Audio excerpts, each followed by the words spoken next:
Hello friends, मैं हूं गीत कुमार सिन्हा। आज हम सार्क के बारे में बात करने वाले हैं।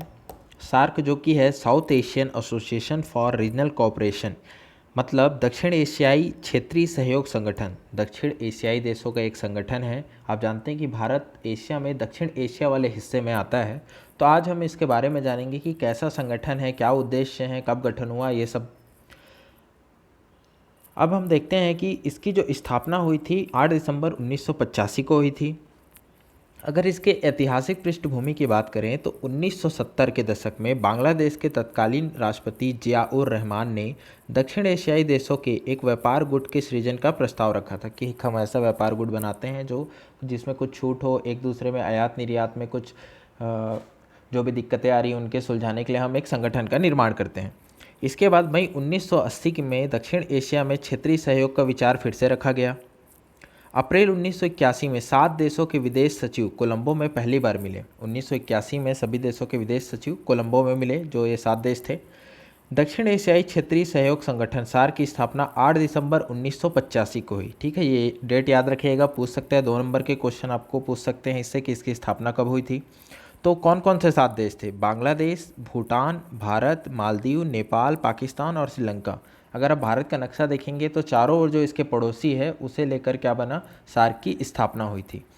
ठीक है, उसके बाद यहीं पे एक चार्टर स्वीकार किया गया कि चार्टर में जो औपचारिक रूप से स्वीकार किए जाने के साथ हुई, मतलब एक चार्टर था जिसमें लिखा हुआ था ऐसे ऐसे नियम है, ये रूल होंगे, उस पर साइन किया गया सभी देशों के द्वारा और ये फिर अस्तित्व में आ गया। ठीक है, इसका मुख्यालय या सचिवालय कहाँ है? काठमांडू में। काठमांडू किसकी राजधानी है? नेपाल की राजधानी है, यहाँ स्थित है। ये आपको मैं आगे जो दिखा रहा हूँ ये इसका चार्टर है। अगर आप इसके साइट में जाएंगे sark.org में तो आपको ये चार्टर नज़र आएगा, जिसमें उसमें इसके जितने भी ऑब्जेक्टिव्स या उद्देश्य हैं, उसके सिद्धांत हैं कि कौन कैसे इसके डेलीगेशन हर एवरी ईयर मिलेंगे इसके। उसके बाद इसका सचिवालय कहाँ होगा, सचिवालय में सेक्रेटरी जो बैठेंगे वो हर साल वर्णानुक्रम के अनुसार कैसे बैठेंगे, जितने भी चीज़ें हैं सब इसी चार्टर में दी हुई है। इसी के अनुसार हम आपको आज बताने वाले हैं कि इसके क्या उद्देश्य, सदस्य, ये सब है। ठीक है, अब सदस्य देशों को एक बार फिर देख लेते हैं। इसके वर्तमान में 8 सदस्य हैं। मैंने जब आपको पहले बताया तो 7 सदस्य थे।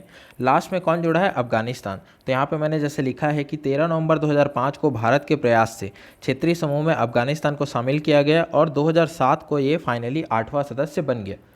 तो यहाँ पर आप देखिए कि जो 8 देश हैं, यहाँ पे आपको नज़र आ रहा होगा 8 देश, और ये आपको इधर जो राष्ट्र नज़र आ रहे हैं, आप फ्लैग सहित आपको नाम नज़र आ रहे होंगे, ये 9 प्रेक्षक यानी कि ऑब्जर्वर हैं। ये यहाँ की गतिविधियों को देखते हैं, कैसे संगठन है, क्या वर्क कर रहा है, किस क्षेत्र में कॉपरेशन कर रहा है, इन सभी चीज़ों को ये देखते हैं। और डायरेक्टली ये वहाँ पर निर्णय निर्माण में भूमिका नहीं निभाते, ये सिर्फ देखते हैं, ऑब्जर्वर की भूमिका में है। तो ये 9 प्रेक्षक हैं। ये जैसे आप देखेंगे ऑस्ट्रेलिया है, चीन है, यूरोपीय संघ है, ईरान है, जापान है, मॉरिशस है, म्यांमार है, दक्षिण कोरिया है, संयुक्त राज्य अमेरिका है। ठीक है, इस तरीके से। अब हम आगे बढ़ते हैं, देखते हैं कि चार्टर में जो परिभाषित उद्देश्य हैं वो क्या क्या हैं। जैसे कि मैंने आपको चार्टर में दिखाया, वहाँ पे ऑब्जेक्टिव्स लिखे हुए थे, उसी को हम हिंदी अनुवाद के जरिए आपके सामने रख रहे हैं। ठीक है, पहला देखते हैं, दक्षिण एशिया के लोगों के कल्याण को बढ़ावा देने के लिए, जीवन में उनकी गुणवत्ता में सुधार लाने के लिए। दूसरा है क्षेत्र में आर्थिक विकास, सामाजिक प्रगति, सांस्कृतिक विकास में तेजी लाने और सभी व्यक्तियों को स्वाभिमान के साथ रहने और पूरी क्षमता का एहसास करने का अवसर प्रदान करने के लिए। तीसरा है दक्षिण एशिया के देशों के बीच सामूहिक आत्मनिर्भरता को बढ़ावा देना और मजबूती प्रदान करना। चौथा है आपसी विश्वास, एक दूसरे की समस्याओं के प्रति समझ बढ़ाने के लिए। पांचवा है आर्थिक, संस्कृति, तकनीकी, सामाजिक और वैज्ञानिक क्षेत्रों में सक्रिय सहयोग एवं आपसी सहयोग को बढ़ावा देने के लिए।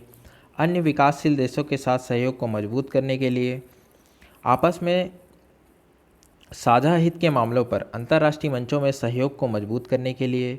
इसके बाद है समान लक्ष्य और उद्देश्य के साथ अंतर्राष्ट्रीय और क्षेत्रीय संगठनों के साथ सहयोग करने के लिए। अब ये देश आपस में मिलकर एक संगठन का गठन किए हैं, तो जो और भी जो जैसे संयुक्त राष्ट्र जैसे जो संस्था है, वहाँ पे भी ये सब देश मिल के एक दूसरे के प्रति जो भी मुद्दे उठेंगे उसमें सहयोग करेंगे, ऐसा इनका एक उद्देश्य है। आगे हम देखते हैं कि इसके सम्मेलन कहाँ कहाँ होते हैं। जब से ये गठन हुआ उसके बाद से आप देखिए कि इसका सम्मेलन पहले बहुत सारे सम्मेलन हो चुके हैं, मैं आपको करंट वाला दिखा रहा हूँ, 14 से दिखा रहा हूँ। 14 सम्मेलन से ये 2007 में भारत में हुआ था, उसके बाद 15, 16, 17, 18 ऐसे करके 19वां आयोजित था ये पाकिस्तान इस्लामाबाद में। आप जानते हैं कि जैसे ही हमला हुआ भारत पे, जो आतंकवादी हमला था, उसके बाद से ये रद्द हो गया। उसके बाद से 20वां निर्धारित अभी तक होना शेष है। अभी तक 2016 के बाद से इसमें कोई मीटिंग्स नहीं हुई है, अभी कोई अपडेट नहीं है इसमें।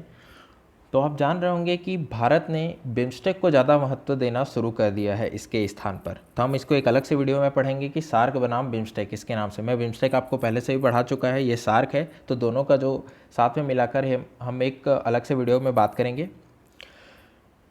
यहाँ पे कुछ क्षेत्र डिसाइड थे सार्क के द्वारा, कुछ क्षेत्र डिसाइड है, कुछ रीजनल कार्यालय भी खोले गए हैं कि इन क्षेत्रों को मदद करने के लिए हम वहाँ से ऑपरेट करेंगे। तो कुछ सहयोग के क्षेत्र हैं जो एरिया ऑफ कॉपरेशन है, उन्हें देख लेते हैं। तो इनमें है human resource development and tourism, सभी देशों में टूरिज़्म को बढ़ावा देंगे। इकोनॉमिक, ट्रेड, फाइनेंस, ठीक है, व्यापार वाणिज्य को बढ़ावा देंगे। जो ऊर्जा के क्षेत्र है, ट्रांसपोर्ट है, साइंस और टेक्नोलॉजी है, एजुकेशन है, security, culture, information, poverty alleviation है, गरीबी को दूर करने के लिए, agriculture, rural development, environment and natural disaster, जो आपदा आती है उस पर। तो ये सहयोग के क्षेत्र में है। ये सभी देश आपस में सहयोग करके जो ये क्षेत्र हैं उनमें आगे बढ़ने का प्रयास करेंगे। आपदा आएगी तो उससे निपटने का प्रयास करेंगे। आगे कुछ क्षेत्रीय कार्यालय खोले गए हैं इसके, उन्हें देख लेते हैं। जैसे सार्क का एग्रीकल्चर सेंटर ढाका में है, सार्क का एनर्जी सेंटर इस्लामाबाद में है, सार्क का कल्चरल सेंटर कोलंबो में है, सार्क का ये tuberculosis and HIV AIDS centre Kathmandu में है, और सार्क का डिज़ास्टर मैनेजमेंट सेंटर इंडिया में है। ठीक है, तो ये सार्क की कुछ बातें थी। आशा करता हूँ कि आपको अच्छे से समझ में आया होगा। जितना भी है आप इस वीडियो को देखकर आसानी से नोट्स बना सकते हैं। तो इस वीडियो में अभी इतना ही। Thank you.